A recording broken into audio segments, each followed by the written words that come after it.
2020년 국가암통계에 따르면 췌장암의 5년 생존율은 15.2%로 다른 암 생존율의 5분의 1 수준밖에 되지 않습니다. 이렇게 생존율이 낮고 발견하면 이미 늦은 경우가 많아 췌장암은 진단이 곧 사형 선고라는 무시무시한 말이 있는 거지요. 우리가 잘 아는 애플의 창업자인 스티브 잡스도 췌장암으로 사망하였고요. 한국에서도 우리에게 잘 알려진 배우 김영애 님이 췌장암으로 세상을 떠나셨지요. 영화배우 변희봉 선생님도 그렇고 월드컵 영웅 유상철 전 감독님도 마찬가지시고요. 평소에 너무 건강하시고 활동도 왕성하시던 분들이 이렇게 발병이 확인되고 빠른 시기에 세상을 떠나실 정도로 무서운 질병인 것이죠. 그렇다면 과연 나는 안전한가? 췌장암은 특히 50, 60대에서 발병률이 가장 높습니다. 병변이 발견되면 이미 손쓰기 어려운 상황이 된 경우가 허다하지요. 오늘은 이렇게 치명적일 수 있는 췌장이 보내는 위험 신호를 조기에 알아보는 방법에 대해서 알아보고 어떻게 하면 평소에 건강한 췌장을 지킬 수 있는지에 대해서 말씀드리려 합니다. 먼저 췌장암이 왜 일어나느냐? 아직까지도 의학적으로 발병 사유가 명확히 증명되지는 않았지만 크게 유전적 요인과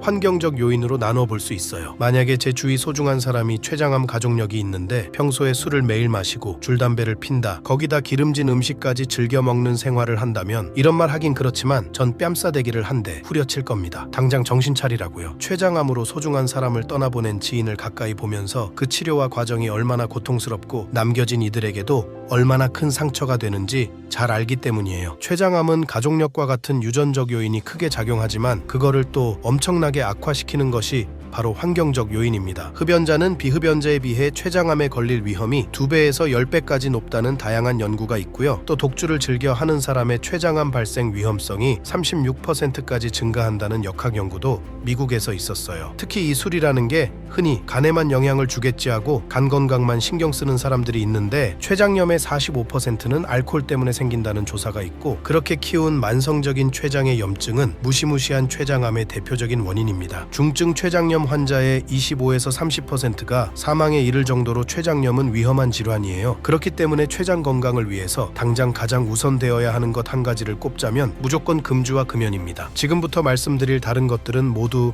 술, 담배를 조절 안 하면 무용지물이라는 것부터 말씀드리고 시작하겠습니다. 두 번째는 이렇게 중요한 췌장 건강을 우리는 어떻게 알 수 있느냐? 정말 중요한 게 지금 췌장이 건강한지부터 알고 시작하는 거예요. 일단 첫 번째로 가장 좋은 췌장 건강 확인 방법은 건강검진에서 복부 초음파 검사예요. 특히 음주가 잦은 생활을 한다면 필수이고요. 초음파는 특히 CT와 다르게 방사선과 같은 위험이 없기 때문에 반드시 받아보셔야 합니다. 여기서 췌장이 잘 확인되면 다행인데요. 하지만 복부 초음파도 사실 한계가 있어요. 췌장이라는 게 굉장히 검사하기 까다로운 위치에 있는 장기 중에 하나예요. 마른 분들은 초음파로 잡아낼 수 있지만 복부 지방이 많다면 그마저 쉽지가 않습니다. 보다 확실한 방법은 복부 CT 촬영이에요. 전 영상에서도 말씀드린 것처럼 잦은 예방적 목적의 CT 촬영은 불필요한 방사선 노출로 지양해야 한다고 말씀드렸지만 40대 이후에는 한 번 정도 복부 CT 촬영을 해보는 게 좋습니다. 특히 가족력이 있다면 더욱 그렇고요. 다만 매년 할 필요는 없고 중장년기에 들어설 때 내 췌장 건강 상태를 보기 위해 한 번 정도는 괜찮다는 이야기입니다. 가장 확실한 예방적 차원의 췌장 건강 확인 방법이니까요. 다음으로는 평소에 췌장이 보내는 이상 신호를 잘 알아야 합니다. 첫 번째가 바로 혈당이 갑자기 안 잡힐 때예요. 현대에 오면서 혈당 이상과 당뇨를 겪는 인구가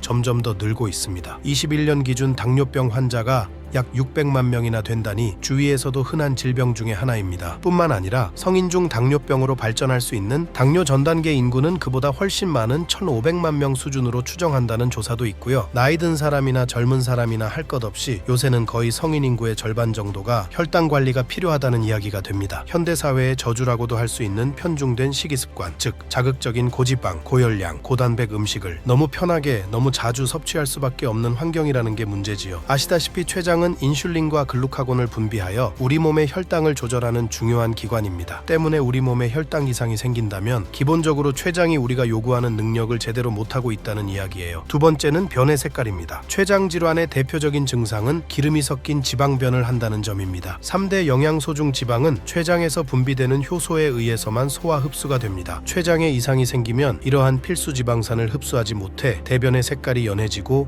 밀도가 낮아집니다. 지방이 소화되지 못해 기름이 둥둥 뜨는 것처럼 보이기도 해요. 따라서 자주 이런 증상이 보이면 병원에 내원해 보시는 게 좋습니다. 마지막으로 통증인데요. 이거는 사실 가장 확실한 신호기에 말할 것도 없지요. 췌장 질환의 특징은 복부뿐만 아니라 등 쪽으로 통증이 함께 느껴지곤 합니다. 소화가 안 되는 것으로 오해하기 쉬운데요. 췌장이 등 쪽에 가까이 있는 장기라 통증이 명치 끝부터 등까지 느껴진다면 주의해야 합니다. 등 가운데가 찌르거나 쥐어짜듯 아프다면 급성 췌장염 같은 췌장 질환일 수 있습니다. 자, 그러면 건강한 췌장을 위해서 평소에 우리가 뭘 할 수 있느냐? 일단 앞에서 이야기한 술, 담배 금지는 말할 것도 없고 여기에 추가로 췌장에 좋은 음식과 영양 위주로 설명드리겠습니다. 췌장 건강에서 평소에 가장 주의해야 할 것이 급성 췌장염 같은 염증성 질환이라고 말씀드렸지요. 거기다 혈당을 조절해주는 인슐린을 분비하는 췌장의 역할을 생각해보면 사실 답은 나와 있습니다. 염증을 막고 혈당을 안정적으로 유지해주는 식습관을 유지하는 것이지요. 항산화, 항염증에 가장 잘 알려진 건 역시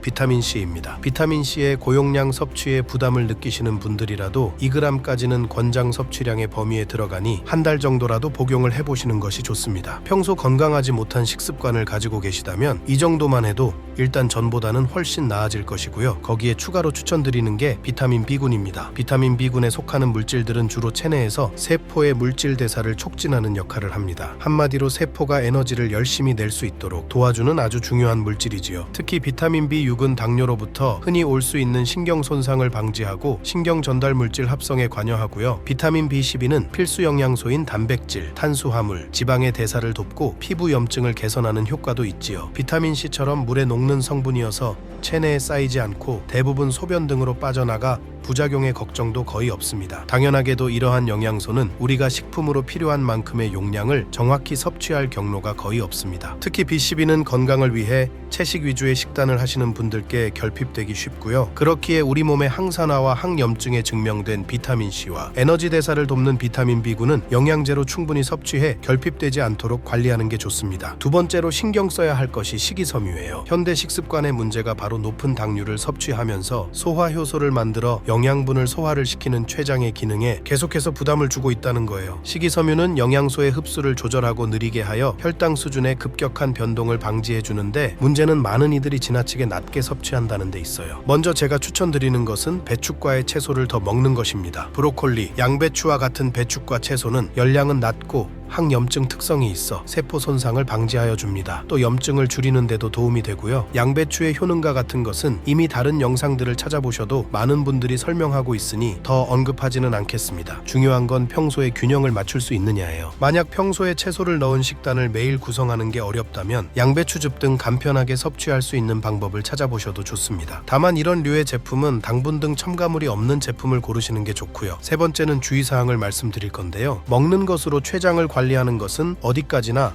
췌장에 이상이 없을 때에 국한된 이야기입니다. 이미 췌장에 염증이 있는 췌장염을 진단받았다면 지나친 섬유소 섭취는 오히려 피해야 하고요. 특히 프로바이오틱스와 같은 유산균 제품은 염증이 이미 발생했을 경우 이를 악화시킬 수 있기 때문에 특히 조심해야 해요. 그렇기에 첫 번째는 췌장 상태를 먼저 확인해보고 술, 담배 조절하는 게 무조건 우선이고요. 췌장이 특별한 이상이 없다면 감사한 마음으로 평소에 항산화와 세포대사를 도와주는 비타민C와 B군을 섭취해주시고 양배추나 브로콜리 같은 식이섬유를 적절하게 넣은 식단을 유지해야 합니다. 오늘은 췌장 건강에 대해서 알아보았는데 시청해주셔서 감사드리며 다음 시간에는 우리 몸 상태와 연령대에 맞는 올바른 영양제와 영양성분을 어떻게 얼마나 섭취해야 하는지 총정리하는 영상을 준비할 예정이오니 구독을 하시고 꼭 받아보시기 바랍니다. 감사합니다.